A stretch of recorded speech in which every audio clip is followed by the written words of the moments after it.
Pessoal, bom dia. Então, ó, hoje tem café, hein? Quero registrar que hoje tem café. A novidade de hoje também é que nós estamos sendo gravados. Então, todas as atividades da Câmara realizadas aqui nos auditórios têm a possibilidade desta gravação.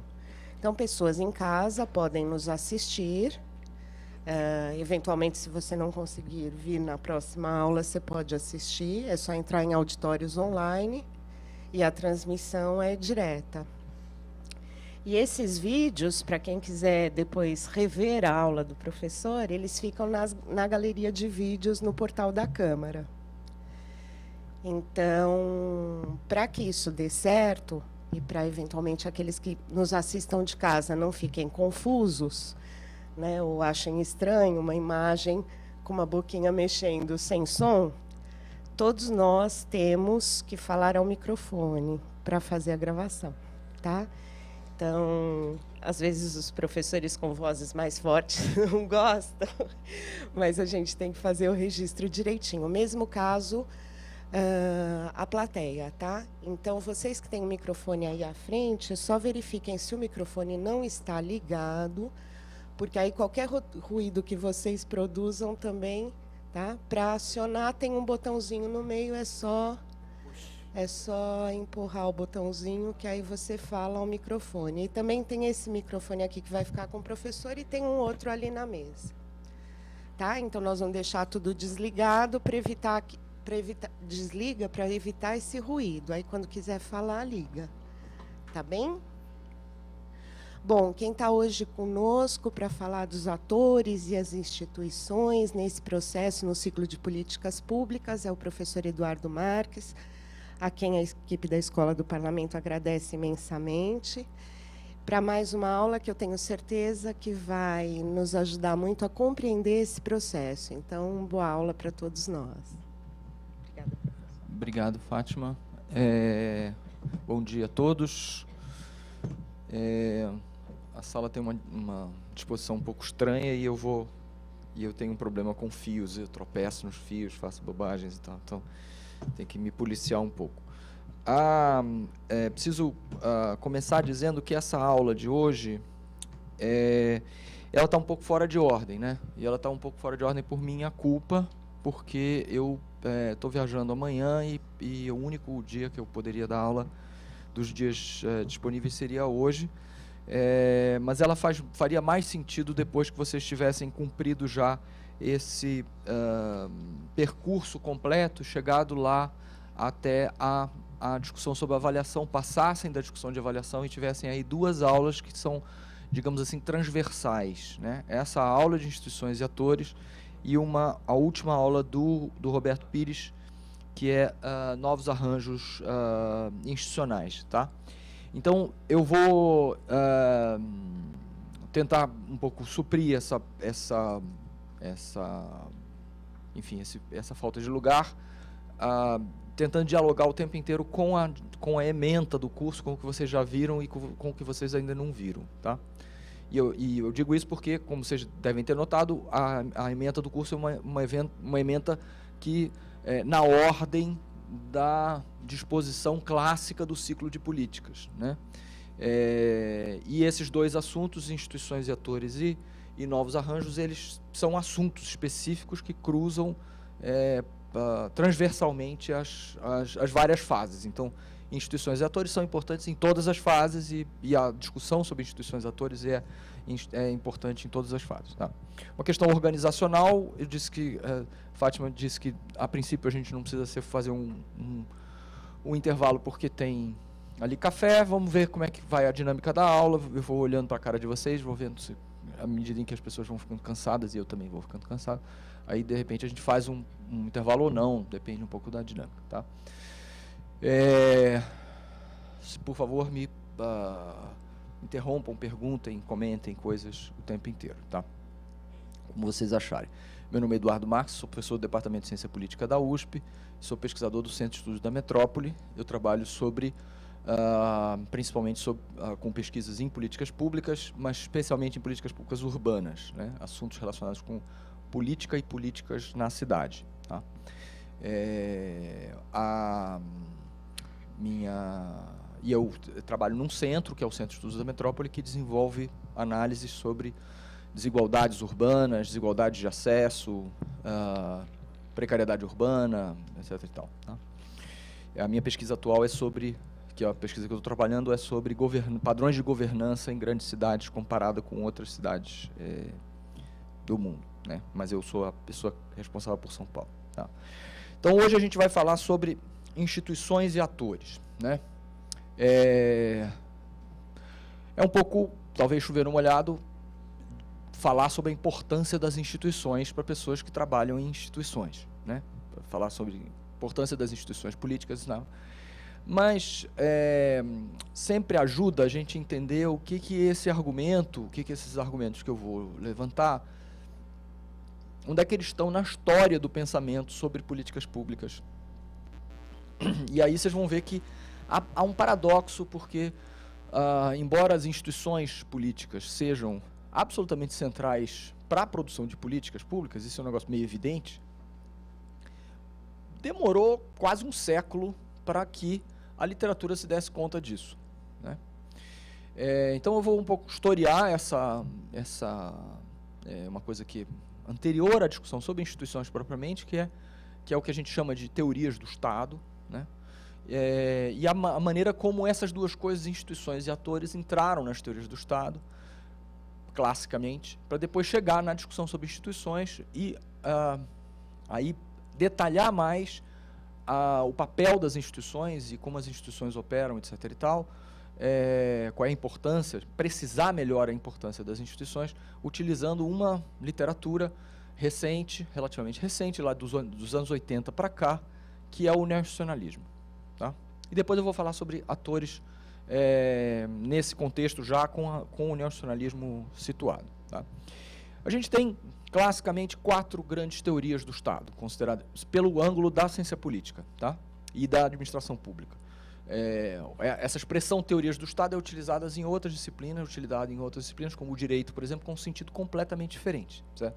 No caso do direito, diz respeito a entender os fundamentos do poder do Estado, né? Normativamente. No caso nosso, da administração pública e da ciência política, é entender como o Estado funciona. Tá? E aí tem 4 grandes teorias que se construíram historicamente. Tá? A primeira delas, e elas estão organizadas mais ou menos historicamente e cronologicamente e logicamente numa certa sequência. Né? A primeira delas foi o marxismo, no final do século XIX, segunda metade do século XIX. Para o marxismo, o Estado era... os principais elementos produtores da política estavam associados às lutas, em especial à luta de classes, né? O ator mais importante no processo de transformação social e nos processos de transformação histórica seriam as classes oprimidas historicamente, e cada modo de produção teria uma classe oprimida própria. Tá? Vou apresentar tudo isso que eu vou apresentar de maneira muito rápida, tá? Então, se vocês tiverem, por favor, me interrompam e peçam mais detalhes. Então, para cada modo de produção, a história seria composta por uma sequência de modos de produção. Em cada modo de produção você teria uma classe dominante e uma classe dominada. Né? Isso tem a ver com uma origem lá atrás desse processo histórico, que o marxismo pensa como uma comunidade primitiva, onde não existiria Estado, nem propriedade privada, nem família. Né?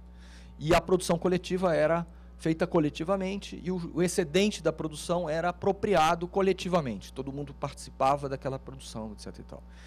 Até que em algum momento alguém teve a ideia, na maior parte das vezes, essas sociedades eram sociedades da escassez, então, na verdade, não tinha excedente, faltava até para que as pessoas tivessem um mínimo de condições de vida. Mas, a partir de um certo momento, em certos momentos, só passou a ter escassez por alguma razão específica. Por exemplo, o sol foi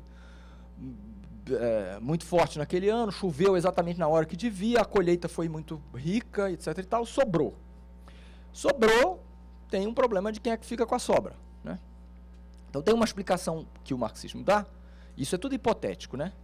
Ninguém vai fazer uma arqueologia para tentar descobrir esse lugar em algum lugar lá na Babilônia, né? Mas a explicação lógica é que alguém se teve a boa ideia de se apropriar do excedente para si, né? Isso é isso não tem uma explicação funcional, é uma explicação histórica. Talvez isso tenha acontecido muitas e muitas vezes os outros caras impediram esse cara de se apropriar do excedente. Mas para que esse negócio que eu esteja contando faça sentido, só precisa ter uma vez que alguém conseguiu, né? Então, essa vez que esse sujeito conseguiu, ele concentrou o excedente para ele e para as pessoas próximas dele. Próximas em quê? Próximas em sangue, próximas em parentesco, mas diretamente associadas a ele. Nessa comunidade é muito razoável imaginar que quase todo mundo, no fundo, era parente de todo mundo. Só que eram parentes mais distantes e parentes mais próximos. Então ele se apropriou para um conjunto mais restrito, mais próximo dele de parentes. Com isso ele inventou a família, né? Essa ordem só tem sentido, essa lógica, essa história que eu estou contando só tem sentido se, quando ele fez isso, quando ele se apropriou desse excedente, ele criou uma outra coisa além da família. Ele criou a propriedade privada, né? Que não existia até esse momento. Até esse momento, a propriedade era coletiva. Só que isso só faz sentido historicamente se, nesse caso em que ele conseguiu fazer isso, nos outros casos os outros caras da comunidade não deixaram que ele fizesse isso, ele concentrasse uma terceira coisa. Que é o quê? Não, os meios de produção ele já concentrou, certo? Não. De que tipo de poder? Essa história só tem sentido se ele conseguiu evitar que os outros tomassem de volta, certo? Então, a história só tem sentido se ele concentrou meios de violência, né? Poder político.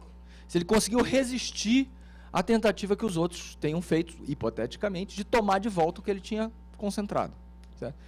E aí ele inventou uma terceira coisa, que é o Estado, certo? Então, para o marxismo, essas três coisas foram criadas juntas, logicamente, e elas estão logicamente associadas entre si. E aí isso aí colocou essa sociedade num primeiro modo de produção, aonde essas três coisas estão presentes. Os modos de produção subsequentes, todos têm a mesma lógica. E uma lógica em que você tem sempre dominantes e dominados. Os dominantes é quem domina o poder político, que tem acesso ao poder político, e quem domina os meios de produção. E dominar os meios de produção significa controlar o excedente, se apropriar do excedente, que é socialmente produzido. E os dominados, que são os caras que produzem, mas que não se beneficiam da produção do excedente, certo? O excedente passa a ser. Como em cada meio de produção, isso aí, meio de produção é o escravismo, o feudalismo, o capitalismo, sociedades hidráulicas, em cada um desses meios cada um desses modos de produção, a forma específica que explica que os dominantes sejam dominantes e que os dominados sejam dominados muda.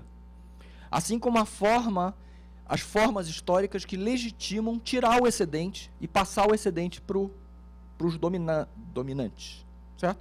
Essas coisas todas mudam. Então, no caso do escravismo, é a posse do escravo. O escravo é posse, né? Propriedade do senhor. É isso que legitima o fato do escravo trabalhar e o senhor ficar com o trabalho dele, certo? No caso do capitalismo, é a relação salarial. São relações diferentes, mas elas cumprem, para o marxismo, uma mesma função, que é explicar por que esse negócio, por que uns obedecem e por que os outros podem legalmente e legitimamente naquele modo de produção, do jeito que ele funciona, se apropriar daquilo. Tá? Então, para que serve o Estado, historicamente? Para o marxismo. O Estado serve para organizar e dar apoio à extração e à circulação do excedente dos dominados para os dominantes. Tá? Então, o que são as instituições políticas? As instituições políticas são, primeiro, instituições políticas, assim como existe uma homologia, ele é muito diferente, evidentemente, mas existe uma homologia entre o salário e a posse do escravo, e a relação feudal entre senhores e servos, existe um paralelismo. Existe um paralelismo entre instituições políticas de modos de produção diferentes. Certo? Então, o absolutismo, os impérios, o Império Romano, o absolutismo e o capitalismo, as instituições democráticas sobre o capitalismo funcionam de jeito diferente, mas, no fundo, por trás delas está sempre essa dimensão dos dominantes e dominados. Então, para o marxismo, o Estado nada mais é do que um comitê executivo para gerir os assuntos da burguesia, como está lá no manifesto. Tá? Então, o que são as instituições políticas? Elas, em si, são uma casca. São uma casca vazia que está sempre preenchida pelo mesmo conteúdo, em todos os modos de produção. Esse conteúdo é a maquininha de produzir repressão para retirar excedente. Tá? Qual é o grau de, dialogando com a coisa dos atores, qual é o grau de autonomia que os atores políticos têm dentro das instituições? Muito baixo, ou zero. Por quê? Essa minha narrativa é uma narrativa macrohistórica, né? A gente andou assim 7.000 anos, de 5.000 a.C. até hoje, em 10 minutos. Né? Então, nessa narrativa macrohistórica, tem grandes engrenagens que estão empurrando as sociedades numa certa direção. Então, o que os indivíduos podem fazer? Muito pouco. Tá? Os atores, qual é o papel dos atores? Muito pequeno. O marxismo usa a expressão papel histórico. Então, qual é o papel dos atores? O papel dos atores é o seu papel histórico, que eles podem assumir ou abdicar de assumir. Se eles assumem, eles cumprem um papel histórico. Qual é o papel histórico? É o papel, mais uma vez, que está definido por essa macroestrutura, nessa macrohistória. Certo? É um lugar deles. Tá? Então, e aí tem um problema para discussão sobre atores, certo? Porque atores agem, ou deveriam, certo? Deveriam poder agir. Atores podem fazer coisas. E fazer coisas diferentes das coisas que estão no script. Certo? A não ser que você considere que os atores, que leve a última consequência, a ideia de ator, né? E a metáfora cênica, e dizer que no fundo tem um script que aqueles atores estão seguindo diretamente e que eles, no fundo, não fazem nada, só fazem o que está escrito no script. Não? Então, essa é uma primeira versão, digamos assim, essa é uma primeira teoria do Estado para as ciências sociais, lá no final do século XIX. Vai demorar um tempo razoável até aparecer uma segunda teoria do Estado, que começa a se estruturar lá no começo dos anos 10, 20, no começo do século XX, e que volta a aparecer com força, e aí estruturada do jeito do que interessa para a gente, nos anos 50 do século XX. Né? E essa teoria se chama teoria das elites. Né? A origem dela no começo do século XX tinha a ver com o fato de que o sufrágio avançava muito fortemente, né? O sufrágio se tornava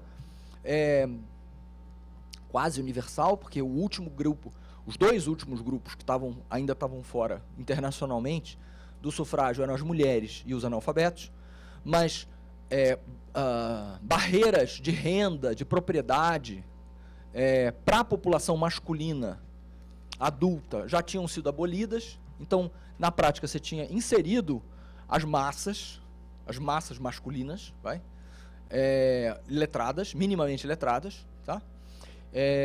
Isso faz uma enorme diferença em relação ao padrão de voto que você tem no começo, 100 anos antes, né? E tinha uma grande preocupação das elites de que esses caras que são maioria, agora eles votam, e eles vão votar neles, e eles vão tirar a gente daqui, certo? Então tem uma discussão sobre no final do século XIX, começo do século XX, tem uma grande preocupação teórica de uma série de autores sobre os efeitos que o sufrágio vai ter, que o sufrágio teria sobre os sistemas políticos quando as massas tomarem conta do negócio. Tá? Então tem uma série de autores que vão levantar argumentos que são argumentos que não só da teoria das elites, mas argumentos elitistas, no sentido de que eles não só acreditavam que as elites mandavam, mas eles achavam que as elites deviam mandar. Eles achavam que isso era socialmente melhor. Tá? Isso é um pouco a pegada do começo, dessa literatura do começo, da teoria das elites, do começo do século XX, que não nos interessa muito, que é só um... Mas ela volta a aparecer com força nos anos 50 do século XX, com uma segunda geração da teoria das elites, que não é elitista, mas que vai se colocar a seguinte questão: independente da gente gostar ou não, considerando o jeito que as sociedades funcionam, as elites mandam. Tem dois grandes autores norte-americanos que vão trabalhar em duas escalas distintas, um numa escala da cidade, de uma cidade específica, e outra na escala dos Estados Unidos inteiro, e que vão construir esse argumento. Né? Na escala da cidade, um cara chamado Floyd Hunter vai mostrar, ou vai sugerir, vai defender que em Atlanta, que ele dá um nome fictício lá no livro, mas é a cidade de Atlanta, existe uma única elite que domina o poder político de uma maneira continuada no tempo e uma maneira ampla tematicamente.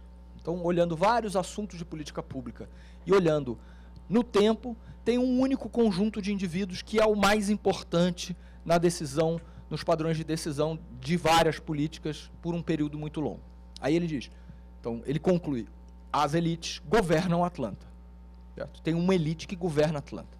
Tá? Na verdade, eu estou escorregando semanticamente, aí nesse caso aí, é no singular, certo? Tem uma elite que domina. Ela é composta por indivíduos da elite, mas elas não são elites, porque não são grupos diferentes entre si, é um único grupo que tem controle de tudo. Tá? Depois, um outro cara mais importante que ele, chamado Charles Wright Mills, vai escrever um livro em 1956, muito importante, chamado A Elite no Poder. E ele vai defender, nesse livro, um argumento mais difícil de defender, mais difícil de mostrar empiricamente, que é que na escala nacional norte-americana, nos Estados Unidos, tem uma elite que controla tudo, de maneira continuada. Tá? Então, a ideia dele é que você tem três elites interpenetradas entre si, uma elite política, uma elite econômica e uma elite militar. Aí a gente tem que pensar que é 1956, certo? Então está no meio da Guerra Fria, acabou de ter a Segunda Guerra Mundial, então essa coisa o tamanho da elite, a importância da elite militar se explica por esse contexto, né? E essas elites têm uma dimensão interpenetrada que é reproduzida, e o seu poder é reproduzido pela própria reprodução da sociedade. Os filhos desses caras têm propriedades. Além disso, os filhos desses caras são, de alguns, né, que são os caras que são proprietários, donos de empresa e tal. Mas os que não são donos de empresa mandam os filhos para as melhores escolas privadas, mandam os filhos para as melhores, uma coisa que chama prep schools, que são as escolas preparatórias para as universidades de elite, e eles vão parar nas universidades de elite, e aí eles constroem redes sociais com colegas de turma e pessoas que são da elite, e aí eles ganham posições nas empresas mais importantes, no governo, e vão para as academias militares de elite e ocupam os lugares mais importantes nesses três negócios. E casam entre si, se socializam em clubes de golfe, quando morrem vão parar nos cemitérios da elite, até o cemitério, depois tem um outro cara nos anos 70 que tenta fazer uma comprovação empírica disso, e até os cemitérios entram na coisa, assim, que ele pega o nome das famílias dos cemitérios e aí tem conexão com as outras. E a conclusão do Mills, então, tem uma elite que manda, certo? Tem uma elite que manda, e essa elite é tematicamente subdividida em elite econômica, política e militar, mas ela é, na verdade, esses 3 pedaços são interpenetrados e é uma única elite que manda. Tá? É preciso, assim, tem grandes diferenças. A narrativa dele é uma narrativa muito eloquente. Se vocês lerem o livro, é um livro um pouco repetitivo, é um livro grossão, que conta, e ele repassa várias vezes no mesmo argumento, mas é muito eloquente.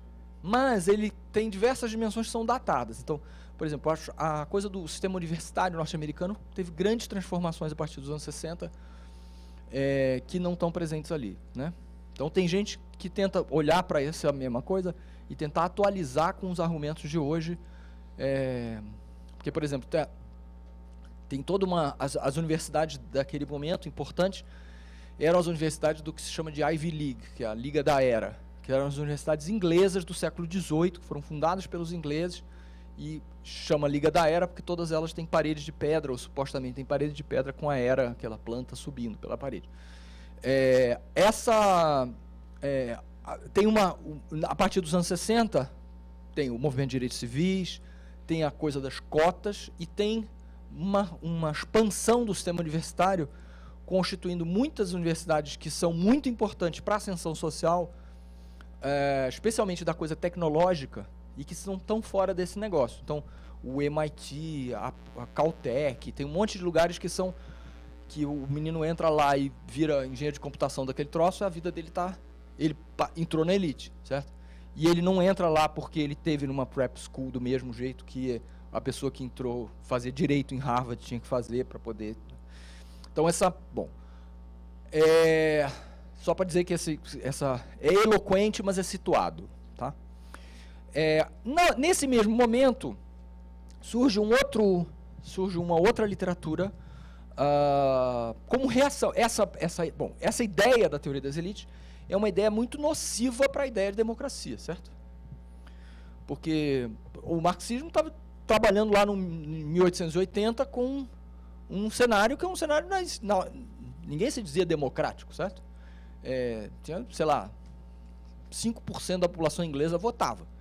Então, o cara está escrevendo um negócio que até o governo podia dizer que era democrático, mas era não era uma questão forte. Nos anos 50, todo mundo vota nos Estados Unidos, né?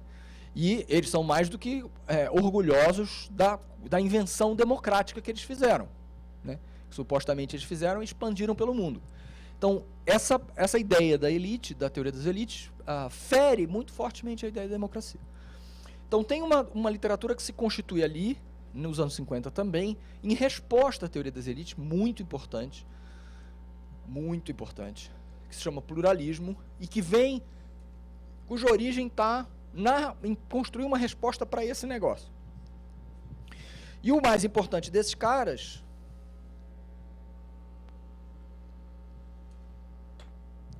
é talvez o cientista político mais importante dos Estados Unidos,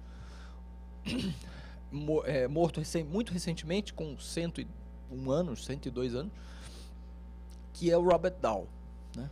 E o Dahl, que é um grande teórico da democracia. E o Dahl vai responder à teoria das elites num livro do começo dos anos 60. O livro se chama Who Governs? Quem governa, né? E é um livro parecido com o livro do Hunter sobre outra cidade. Então ele faz uma outra monografia urbana sobre poder na cidade, só que sobre a cidade onde fica a universidade dele, que se chama New Haven, a cidade, e ele faz e analisa ali o poder daquele lugar e vê como é que aconteceu, etc e tal, e sustenta o contrário, né? Na verdade não é exatamente o contrário, mas ele sustenta um negócio que resulta no contrário, mas é produzido historicamente por uma coisa parecida, mas diferente, né? E aí o mais legal desse negócio é que, se vocês lerem o livro do Dahl, ele também é muito convincente. Na verdade, se você ler os dois livros, você é convencido pelos dois argumentos, né? E o que ele diz? Ele diz assim: no caso das sociedades... ele começa já dizendo, enfrentando o problema principal, que é o problema que está lá desde o marxismo, que é a ideia de que a pergunta assim, será que é possível, numa sociedade tão desigual em termos econômicos, e uma sociedade que se caracteriza por produzir e reproduzir desigualdade econômica, que é o capitalismo, existir igualdade política? Certo? É sobre isso que a ideia de democracia liberal é uma combinação histórica improvável entre essas duas coisas, certo? Uma sociedade que produz e reproduz desigualdades econômicas e um sistema político que promove igualdade política. Tá? E aí ele se pergunta sobre esse paradoxo, aparente paradoxo, e ele vai desenvolver o argumento dele, primeiro logicamente, depois historicamente, no caso norte-americano, tentando mostrar que o negócio lógico que ele desenvolveu tem sentido, dizendo o seguinte, né? É possível. A resposta dele é aqui, é possível. E por que é possível? É possível porque o capitalismo, apesar dele produzir desigualdades como talvez nenhum outro forma de organização econômica tenha produzido, certo? Porque ele produz muita riqueza, diferentemente das outras formas de organização econômica prévias, certo? Que eram quase todas elas sociedades da escassez. Se você pegasse os recursos e distribuísse para todo mundo, não dava. O capitalismo é a primeiro modo de produção em que você tem que sobra mesmo, certo? Porque as escalas de produtividade são muito alavancadas, então você produz muito mais do que se produzia antes. Você produz a mesma coisa, só que a produtividade do que você produz é muito maior, né? E por isso você pode produzir desigualdade, tá? Muito fortemente. E ele diz, apesar dessa sociedade produzir desigualdade nessa escala e desse jeito, ela tem uma dimensão diferente das formas de organização política e social anterior e econômica anterior, porque não existe estamento. A expressão em inglês é rank. Talvez até seja mais fácil a palavra em inglês para nós em português do que a palavra em português, estamento, né? Que é uma palavra muito estranha. Não existe ranqueamento na sociedade. Não existe ranqueamento prévio. O que é uma sociedade de estamento, uma sociedade de rank?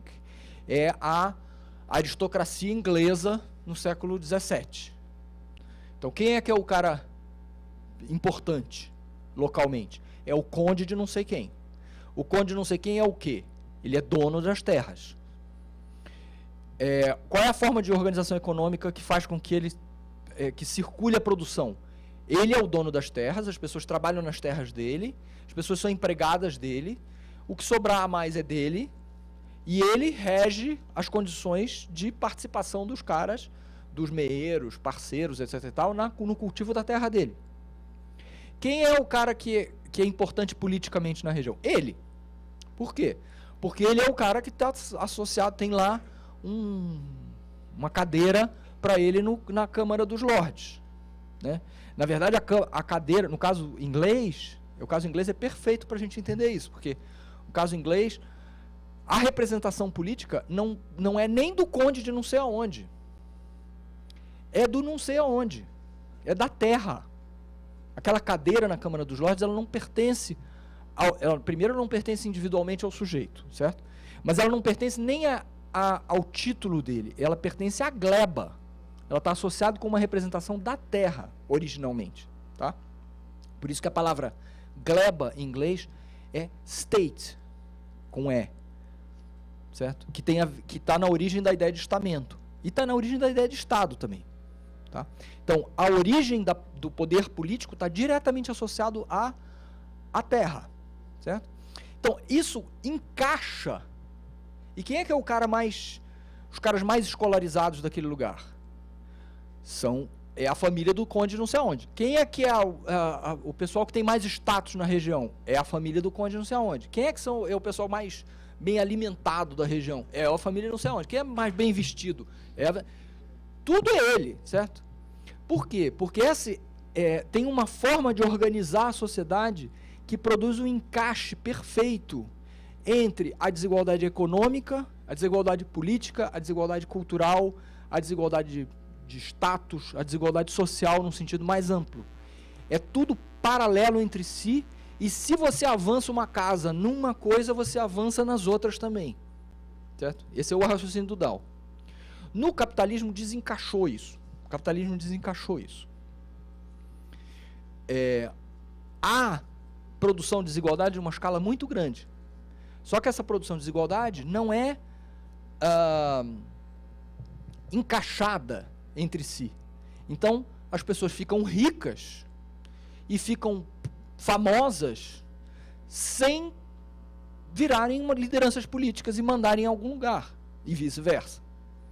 Então tem um desencaixe entre a elite econômica, a elite política, a elite cultural, a elite simbólica. E aí ele vai mostrar esse negócio, vai argumentar isso historicamente com a história dos Estados Unidos. Isso tem a ver com a expansão do sufrágio, e alguns elementos reforçam ainda mais isso. A expansão do sufrágio, o surgimento das carreiras políticas. Então um cara que não tem origem, não é nobre, não é de família nobre, e tal, mas ele não tem escolaridade e tal, mas tem uma grande capacidade de liderança, ele se torna um líder, e aí ele vira um líder. Só que um líder, ele vira parte da elite, só que é uma elite que é desencaixada da outra.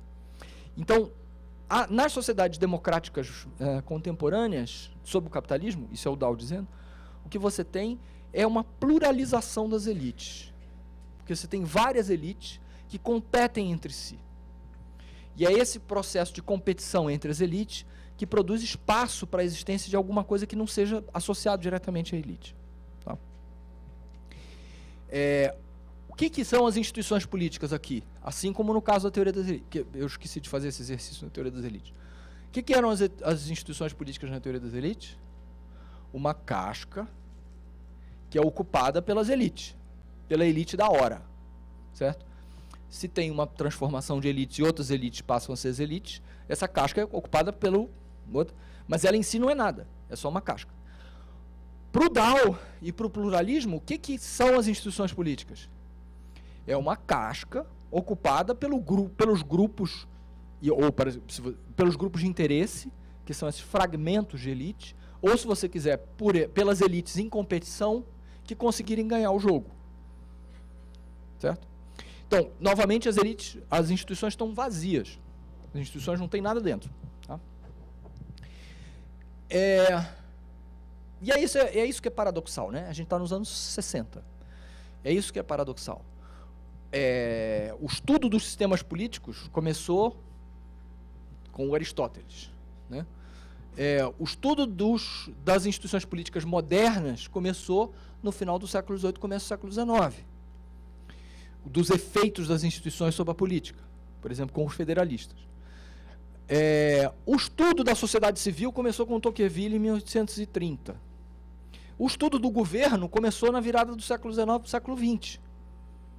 Só que até agora, até 1980, paradoxalmente, o Estado está sendo ainda considerado, as instituições políticas são ainda consideradas como uma casca vazia que é ocupada ou pelos burgueses e pelo capital, ou pelas elites, ou pelos grupos de elite que ganharem uns dos outros e os grupos de interesse que vencerem a luta. Certo? É só quando surge uma quarta literatura, nos anos 80 do século XX, 70 para os 80, chama neo-institucionalismo, que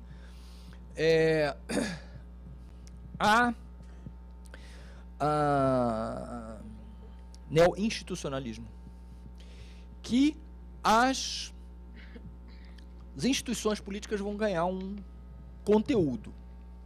Tá?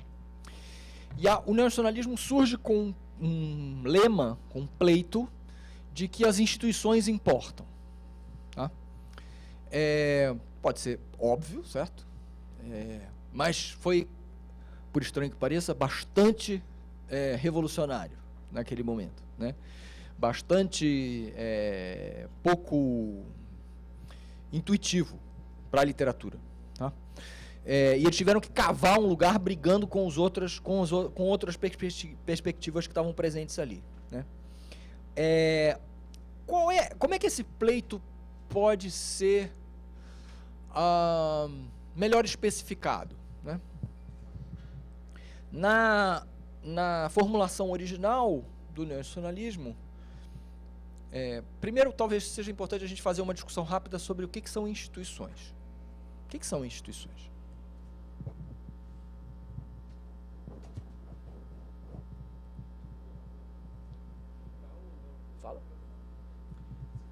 Fala? Ah, é verdade. É não governamental ou... Em geral. Por enquanto, assim, o que vocês sabem do que eu estou contando é que os caras dizem que as instituições importam. Instituições são o quê? Incluem o quê? Governo...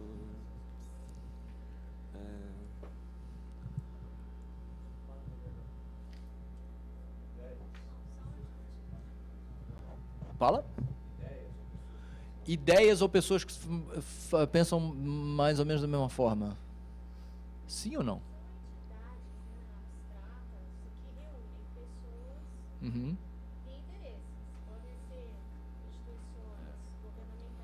Uhum. Lugares de política.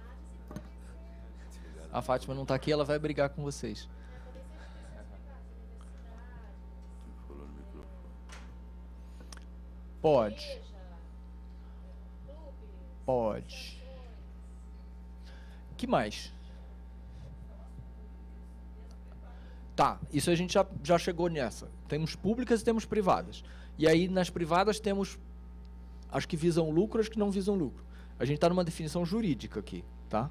Por enquanto. Vamos andar para frente. E expandir isso. Só tem isso. Existe uma certa permanência, né? A ideia de que as instituições, para serem vistas como tais, elas têm assim uma certa estabilidade, uma certa Tá. Tá bom, isso são características das instituições. Eu estou perguntando quem são, quais são. Ah, boa. Família é uma instituição? Sim. Família é uma organização privada ou pública? Não. Mas assim, num outro sentido do que... Então eu estava entendendo outra coisa quando vocês estavam falando. É nóis. É nóis. na minha formação jurídica, Aham. As instituições. Tá. O que mais? Tá. Então, você tem formas de organizar. A gente tava. A primeira coisa que vocês falaram foram organizações formais, públicas e privadas, certo? Aí agora apareceu uma coisa que não é uma organização, que é um coletivo social. Que mais? Partidos políticos. Isso, são organizações também. Que mais?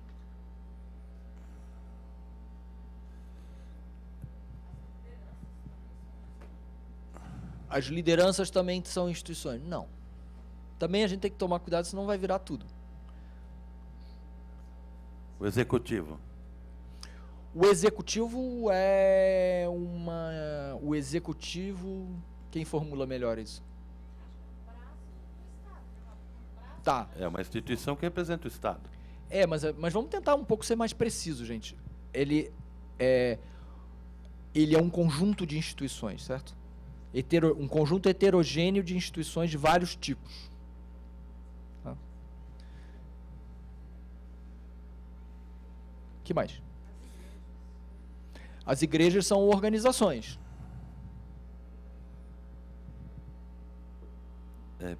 Estou torturando vocês porque tem todo um mundo. Vocês já falaram de dois mundos, está faltando um terceiro mundo que não apareceu. Continuamos no mundo das organizações.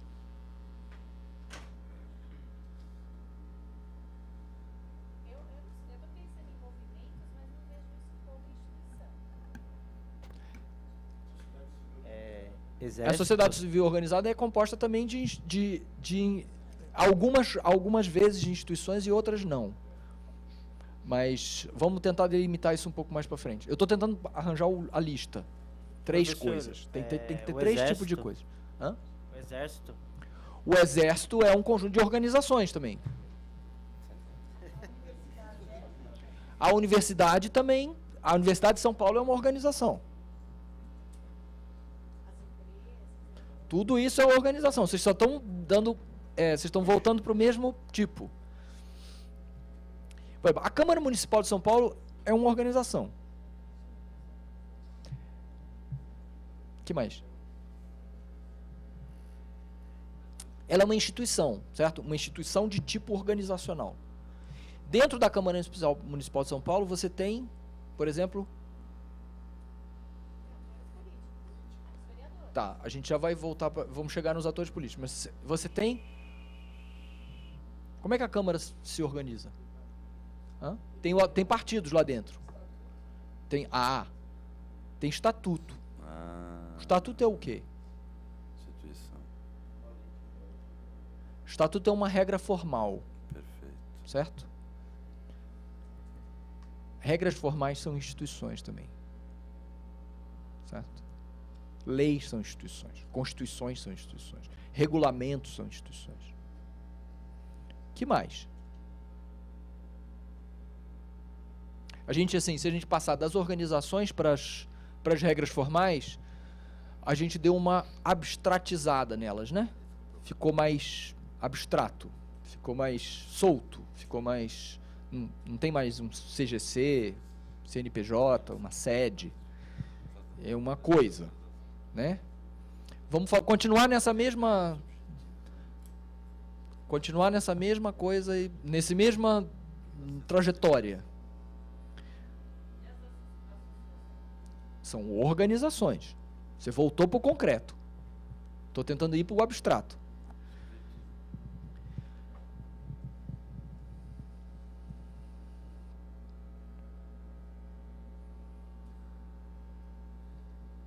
Algum vereador vai lá e diz: nós temos que criar uma lei, que é uma regra formal, portanto uma instituição, no sentido de regra, que regule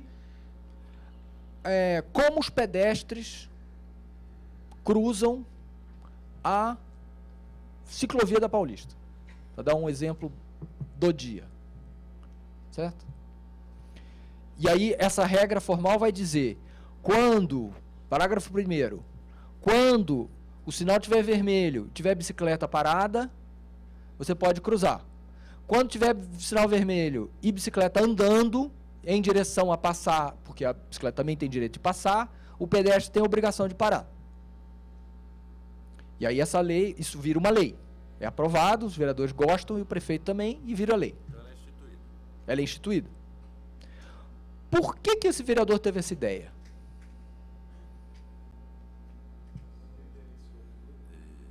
Para vender o interesse como grupo. Tá, mas qual é a motivação, assim? Por que fazer leis tem sentido? Isso, para regulamentar e organizar a vida da sociedade. Quando há demanda. Mas quando é que há demanda? Por exemplo, nesse caso específico, o que faz com que o vereador, hipoteticamente, o que faz com que o vereador, não vamos torcer para que isso não aconteça, mas o que acontece, que faz com que isso, qual é o fato gerador, um fato gerador possível para essa situação hipotética? Até a questão dos estudos, né? E a questão cultural também. Tá.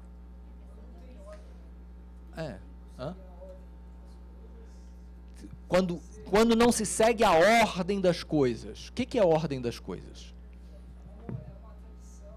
Isso. É uma tradição, um costume. Que está na cultura, está nesse campo aí que você falou. Um fato gerador para o vereador resolver fazer essa lei, pode ser que alguém foi atropelado por uma bicicleta. Certo? O filho do vereador. Isso. E esse fator real, social real, é um fator que aconteceu porque,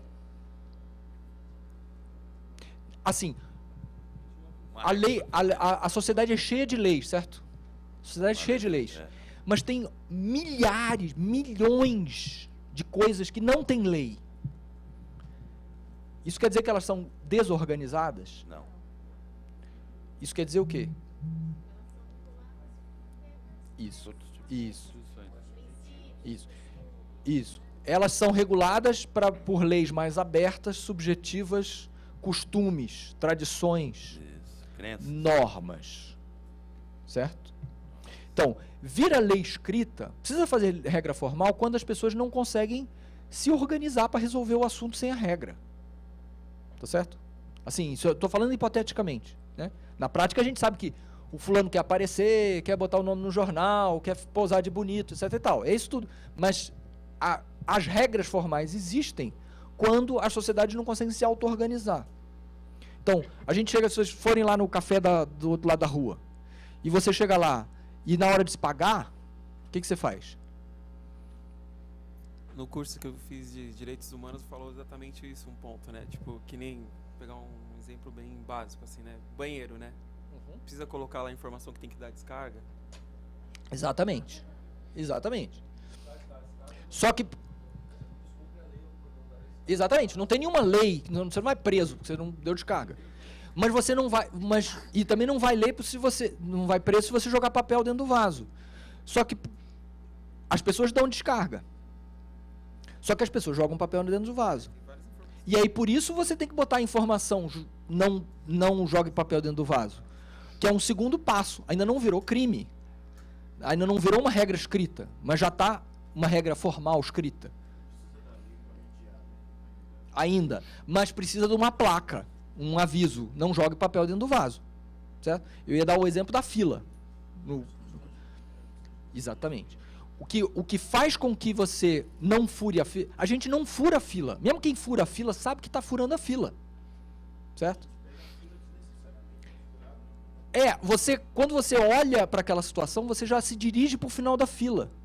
Quem não se dirige para o final da fila e fura a fila, sabe que está se dirigindo para furar a fila. Certo? Não existe a possibilidade... Porque isso tem um mecanismo social, sociológico, que inculca, e psicológico, que inculca na gente, desde criancinha, o fato de que a gente tem certas regras que você obedece. Certo? Assim, a sociedade é composta, a vida da gente é composta de milhões dessas coisas. Milhões dessas coisas. Que a gente só nota quando a gente está numa situação social em que aquilo não é o jeito de fazer. Por exemplo, se o ônibus vem andando, para onde você vai? E você vai esperar o ônibus para você subir no ônibus? Você fica para onde você vai? Pro ponto, tá bom. Mas aonde? Aí o ônibus parou. Para onde você vai? Para onde o seu corpo se dirige? Para qual porta? Para da frente. Por quê?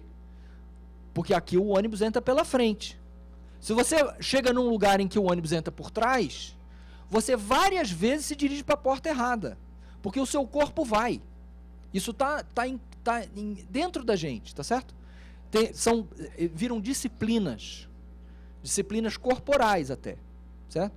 Então, tem uma terceira dimensão, e esse negócio é imensamente importante. A vida social seria impossível sem a existência dessas instituições e sem a inculcação dessas instituições. Exemplo, você vai ao cinema, aí você chega lá na fila, certo? Que já é uma instituição.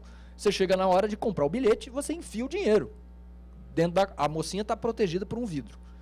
Você enfia o dinheiro lá debaixo do negócio. E aí?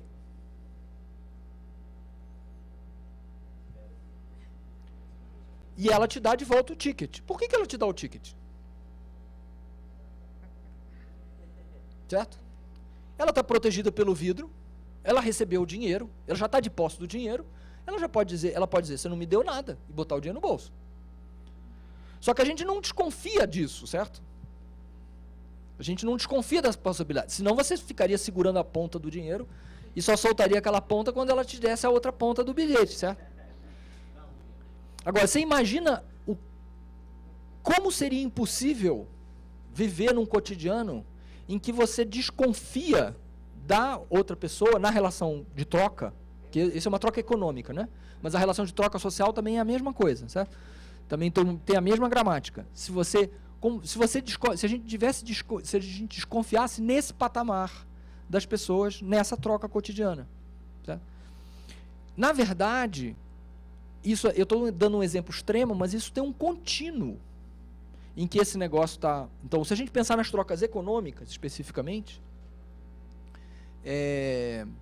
pensar nas trocas econômicas especificamente, tem a teoria econômica tradicional lá do século XIX dizia assim, o negócio da economia é entender a relação e como se formam preços e como se vendem quantidades num encontro entre oferta e demanda. E a economia foi toda construída para explicar as trocas econômicas, certo? Só que a troca econômica em si, durante um século, foi considerada como uma dimensão desimportante. O importante é o preço e a quantidade. Aí você olha para a sociedade, olha para os preços, olha para as quantidades, faz uma curva, faz a outra, quando encontra a curva, você descobriu qual é o preço de equilíbrio daquela situação e qual é a quantidade de equilíbrio que vai ser vendida. Se tem mais bens, o preço vai cair. Se tem menos bens, o preço vai subir. E a troca? E aquele momento lá do bilhete com a mocinha do cinema? Certo? Ele foi considerado desimportante. Até que nos anos 70, um cara chamado Oliver Williamson, que virou prêmio Nobel, foi premiado pelo negócio que ele fez, mostrou que as trocas econômicas importam num custo de transação. E esse custo de transação tem a ver com o fato de que a relação econômica é uma relação opaca. Você chega para trocar com a outra pessoa, você não sabe quem é aquele cara, que comportamento ele tem, qual é aquele bem. Ele tá me vendendo um carro. Eu não sei se ele é honesto ou não, se ele é bom motorista ou não, se ele bateu várias vezes, se ele consertou o carro. E ele está vendendo o carro para mim, eu vou pagar, ele não sabe se o meu cheque tem fundos, se eu devo na praça, Então, essa troca, a opacidade das relações econômicas, tem uma desigualdade de informação, porque eu sei se eu tenho dinheiro no banco ou não. E ele sabe que bateu o carro dele 3 vezes. Mas quem está comprando não sabe disso, e quem está recebendo o dinheiro também não sabe disso, certo? Então tem uma desigualdade de informação. Essa desigualdade de informação, numa relação que é opaca, faz com que os agentes econômicos façam o quê? Tentem se proteger, certo? Então, não é um carro, é uma casa. Você vai lá, olha no jornal, vai lá para comprar uma casa. Você chega na casa, acha a casa bonita, o que você faz? Senta e dá o cheque? Não, certo? Você negocia, bom, tá bom, mas isso aí está na troca econômica. Você pede a documentação, você vai no cartório, você contrata um advogado, você contrata um despachante, certo? E vice-versa. O cara quer saber se você realmente tem o dinheiro, se o dinheiro que você diz que o banco vai pagar mesmo, e aí ele vai pedir o documento do banco, certo? Então, essa troca, e todas essas coisas que a gente está dizendo, importam em custos. O cara tem que tirar não sei quantas certidões, tem que contratar um despachante, tem que ir lá no cartório. O cartório é, por natureza, exatamente essa figura que eu estou dizendo, que eu estou descrevendo, certo? Ele contrata um advogado, isso tudo tem custos. Onde é que esses custos vão parar? No custo da casa, certo? Você embute no custo da casa o custo de todos esses custos de transação que são incluídos, que você tem na troca econômica, porque você tem que fazer frente à desigualdade de informação. Se não tivesse essas coisas todas, a casa seria mais barata. Aí vocês imaginam a sociedade inteira e todos esses custos de transação disseminados, certo? Que podem ser mais intensamente presentes, tipo a história da mocinha e do bilhete do cinema, ou podem ser menos, como no caso da compra da casa, né? Tem sociedades em que você para você, sei lá, você tem que mandar um documento pelo correio e a pessoa não sabe se é a sua assinatura, que você vai para atestar a sua assinatura numa pessoa registrada localmente, que é o dono da bicicletaria. Eu já fui uma vez fazer isso, numa coisa de ir numa coisa que se chamava Not Republic, e aí você chega lá, no endereço, uma loja de bicicleta. Aí você vê de novo, né? Com a nossa cultura brasileira, eu estava esperando um cartório. Não existe cartório. Existe uma pessoa reconhecida localmente como de boa fé.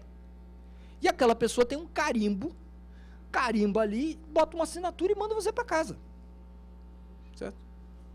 Então, se a gente não tem essa instituição, isso depende do quê? Isso depende de um grau de confiança socialmente dividido, de maneira que você acredite que tem uma pessoa de boa fé que vai poder garimbar e fazer um negócio desse. Certo?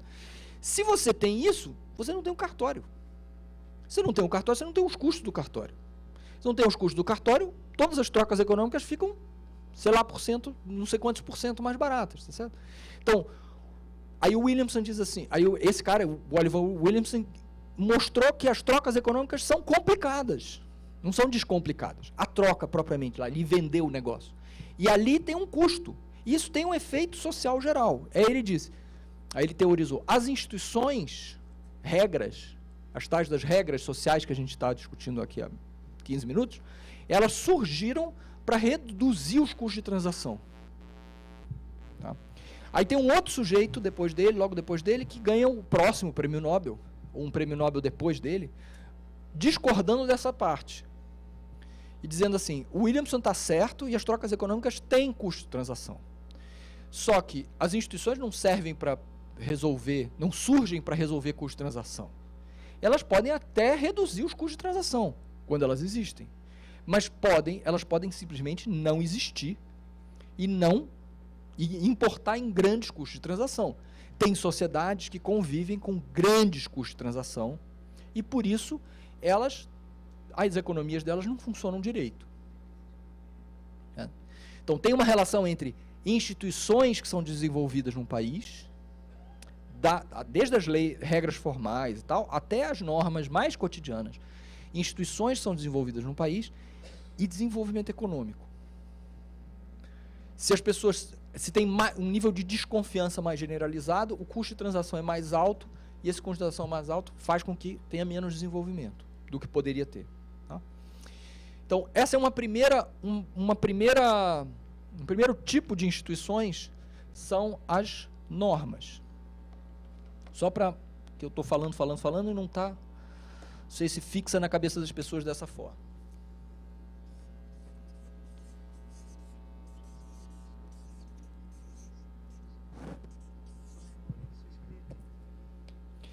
Primeira instituição são as normas. Tá? Um segundo tipo de instituições são as regras formais.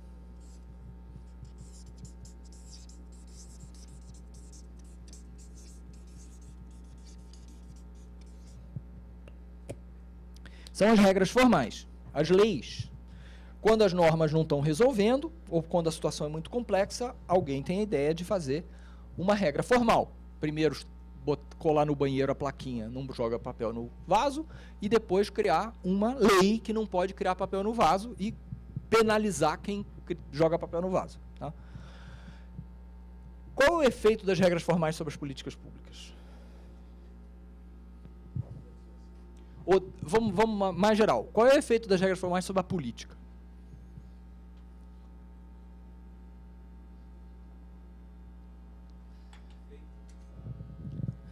Vamos dar um exemplo. Exemplo de regra formal que tem efeito sobre a política. Tá, mas essa é muito grande e cheia de artigos. Um artigo específico. Vai. Uma coisa, entendeu? Está lá na Constituição.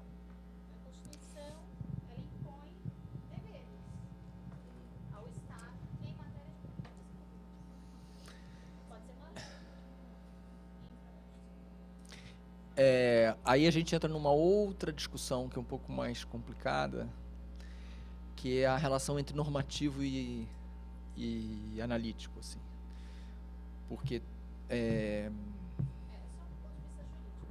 então, só o ponto de vista jurídico.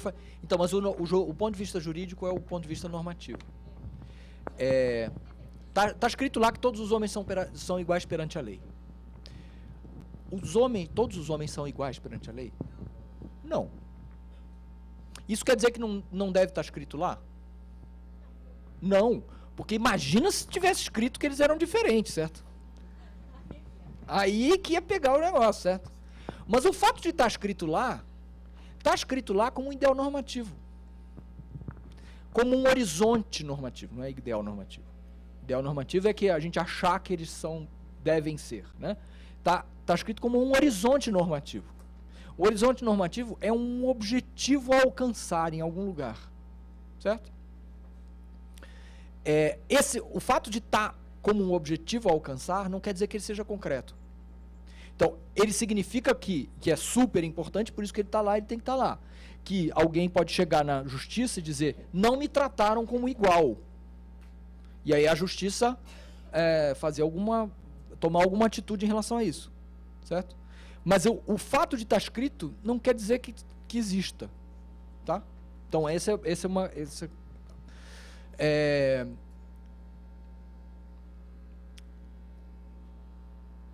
a gente pode pensar assim, o fato de você poder ir na justiça muda a política, porque os atores se comportam sabendo que eles podem ir e os outros sabendo que eles podem ser sancionados porque aquela regra não foi cumprida. Então, vamos pegar um exemplo que as consequências sejam mais óbvias assim. Acho que a vaga para deficiente, a lei, assentos também, proibido fumar. Que dá um resultado, né? Tipo, uma coisa mais... Tá. Não, mas eu estava pensando... agora eu estava tentando fazer... você tem toda razão. Tem resultados. Então, essa é a primeira coisa que a gente... só que eu estava tentando pegar um exemplo que fosse sobre a política. Política, conflito, aliança, etc e tal. E que a gente pudesse exercitar não só o tem resultados, que se está certo, as regras formais têm resultados, certo? Elas provocam resultados. Isso quer dizer que alguma coisa aconteceria diferente se aquela regra não estivesse no lugar. Mas tem mais efeitos que tanto a vaga... alguma coisa proibitiva sobre comportamento não permite a gente chegar. Fala.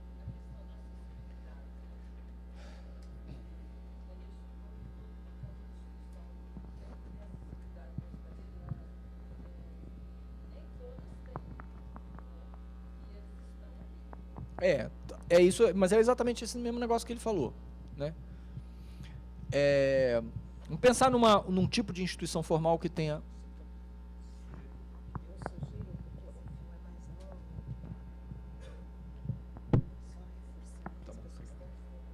Tá bom, só reforçar que vocês têm que falar no microfone. O fio mais longo quer dizer que eu tenho mais fio para tropeçar. Você quer ficar com isso? Não, tudo bem. Não, de forma, pode deixar. Não, deixa que eu tropece. As eleições. Uma ameaça bastante considerável. Isso a gente está entrando num terreno mais fértil, assim, que dá mais desdobramentos para a gente pensar. Eu acho que o impeachment, sim.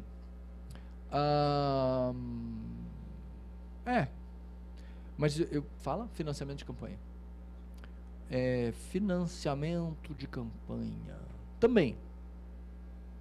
Vamos pensar um exemplo mais óbvio. Depois a gente pode voltar para esses dois exemplos e repetir o exercício, tá? Segundo turno. A existência do segundo turno. Primeira dimensão, que é a dimensão que você já chamou a atenção, a existência dessa instituição produz resultados concretos, certo? A Irundina foi eleita prefeita de São Paulo com 27% dos votos, acho eu, né? 28% dos votos. O segundo colocado tinha 24% dos votos. O terceiro colocado tinha 21% dos votos. Se naquela época existisse a instituição do segundo turno, muito provavelmente ela não seria eleita. Certamente ela não seria eleita naquele momento, porque, segundo a regra, 27%, 28% não era suficiente para eleger ninguém. Mas, possivelmente, ela não seria eleita, porque os outros dois candidatos tinham mais votos do que a soma dos outros candidatos, era mais do que o que já tinha votado nela, certo?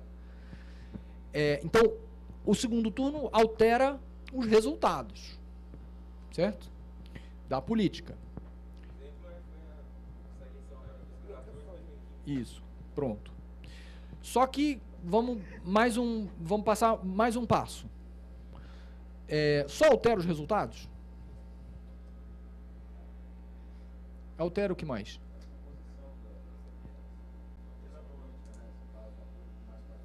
Isso. Altera o comportamento dos atores, certo? O comportamento dos atores é alterado pela existência dessa instituição, certo? Altera as influências que isso causa. Hã? As influências que isso causa. Influências em que sentido? Como o senhor tinha dito, né? Altera a situação dos atores, né? Nisso. Dos grupos políticos, né? Então, altera o comportamento, as estratégias deles, certo? Como é que o cara vota? Se tem 2 turnos, por um lado, dos 2 lados do balcão, nos eleitores, se tem 2 turnos ou se tem 1 turno, o que varia? Altera o voto. Altera o voto como?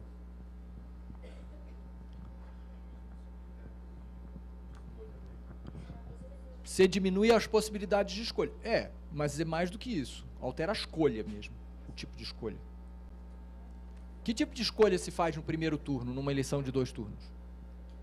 Eu estava falando que altera também a democratização da representatividade do candidato. Ele vai ter um percentual maior de votos do que se fosse apenas um turno com mais possibilidades de candidatos. Então, mas isso tem a ver com o resultado, né? Altera o resultado. O resultado final da eleição é um resultado que expressa uma preferência eleitoral mais majoritária do que se não tivesse primeiro turno, né? Os 2 turnos, né? Mas altera, como ele estava falando, os comportamentos dos atores. Os eleitores votam, quando tem um turno só, os eleitores votam como?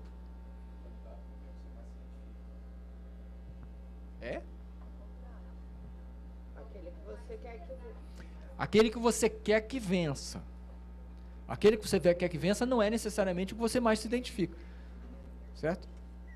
Aquele que vai com os princípios, né, do seu ideal, né? Que você quer que vença. Na verdade, não. Quando você vai vota, pra tentar igualar, né? Essa questão. Não. Quando tem 2 turnos, no primeiro turno... Não, como é que o cara vota no segundo turno? As pessoas votam no segundo turno... no menos pior. Isso chama voto estratégico, certo? Um voto estratégico. Voto estratégico é um voto em que você está pensando em quem vai ganhar e não na expressão do seu voto. Então você não está tentando expressar os seus desejos de maneira desabrida, de maneira sincera. Você está tentando expressar estrategicamente, certo? Então você escolhe dentre os candidatos qual é. Você pode escolher um segundo melhor. Você pode ser o seu melhor também, mas você pode escolher um segundo melhor. Pode ser um cara que, dado que tem um cara que você não quer de jeito nenhum que você eleja, você escolhe o outro. Certo?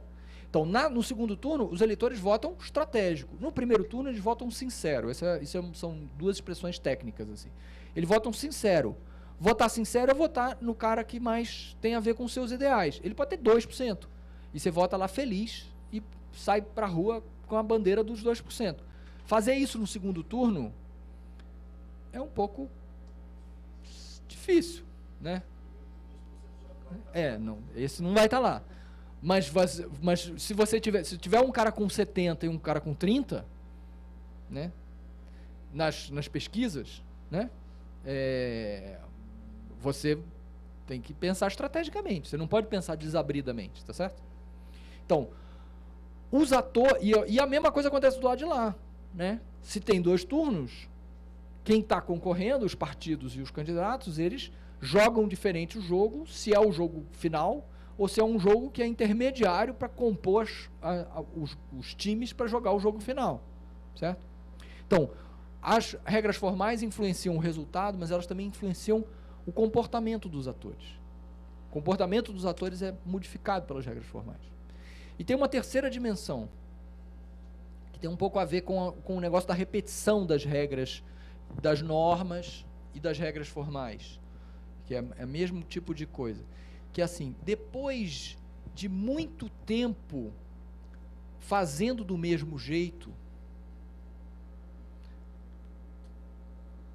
a alteração da estratégia vira uma alteração de preferência. Vamos pensar na regra, na norma.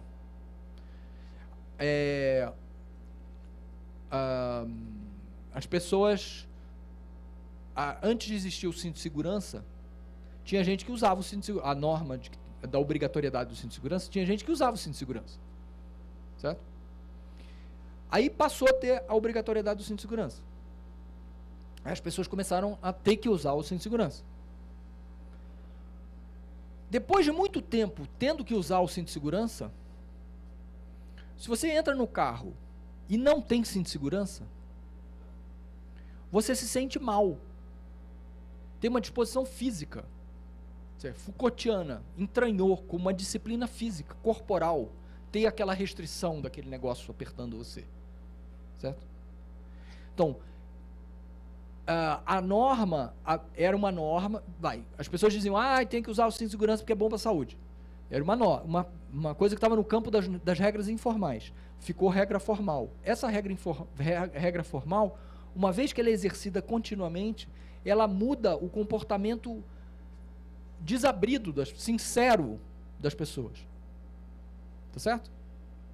Então ela altera as preferências dos atores. Os padrões. Hã? Os padrões de comportamento, você está falando. Os padrões de comportamento mudam. E os padrões de comportamento político também mudam. Então, essa é uma das formas em que cultura política muda.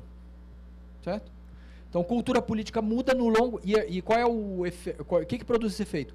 É um efeito de uma certa regra formal continuadamente no tempo e a repetição daquele negócio, a repetição daquele negócio, a repetição daquele negócio, a repetição daquele negócio. É o que se diz, por exemplo, com relação ao voto obrigatório. O voto não é obrigatório. Se o voto não é obrigatório, 10% das pessoas, 20% das pessoas votam. Se o voto é obrigatório, 85% das pessoas votam. O fato das pessoas, e aí as pessoas acham político um saco, etc e tal, mas elas são obrigadas a prestar atenção naquilo, são obrigadas a prestar atenção e a voltar, e aí 2 anos depois votar de novo, votar de novo, votar de novo. Com o funcionamento contínuo da democracia, você muda a cultura política, porque as pessoas entranham aquilo, certo? De participar politicamente. Senão é um negócio dos outros, distante, que está lá, que não... Tá?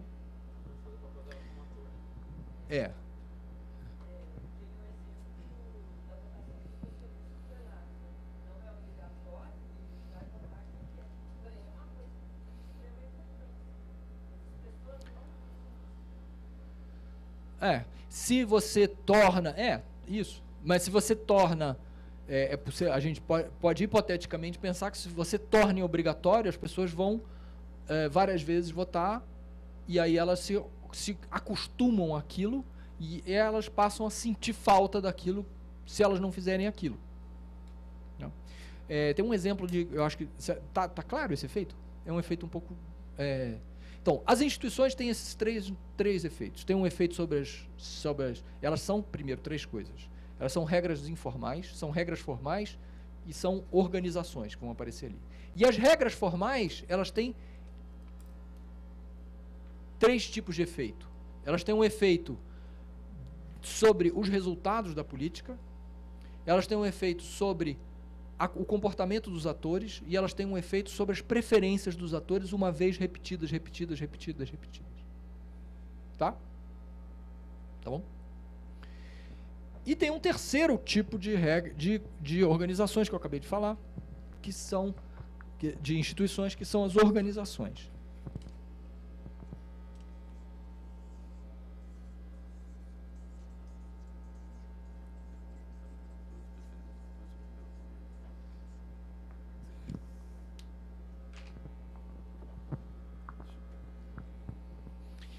Que são as organizações.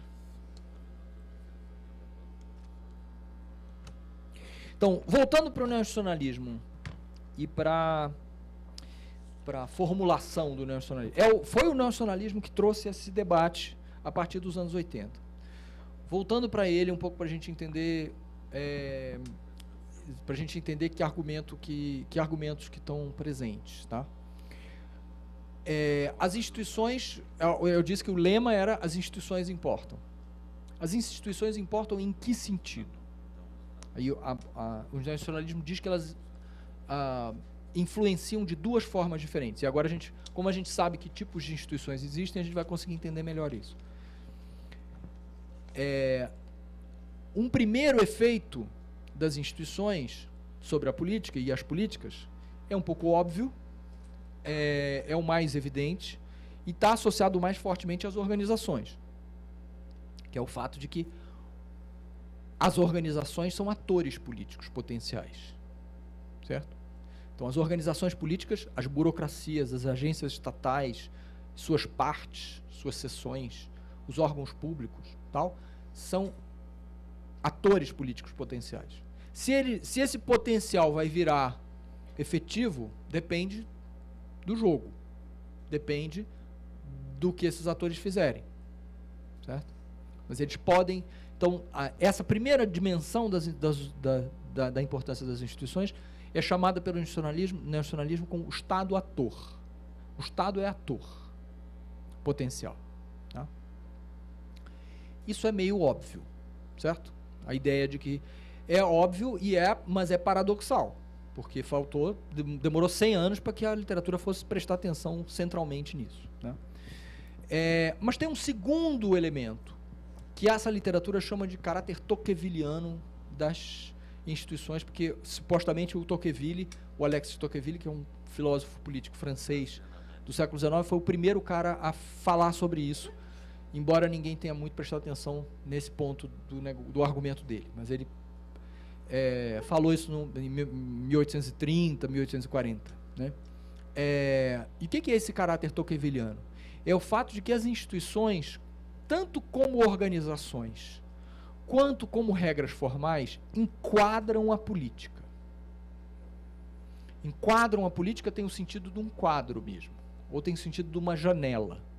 Quando você chega, essa janela é grande demais, mas se a gente imaginasse que um só painel desse é janela e o resto é parede, e esse painel a janela está aqui, a parte de janela de vidro está aqui, o que está acontecendo ali, atrás daquela parte de lá,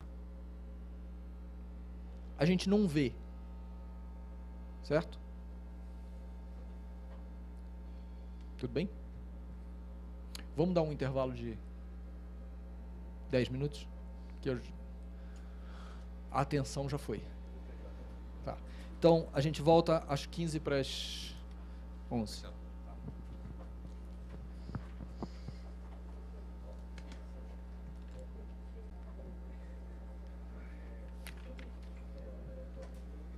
Companheiro deputado.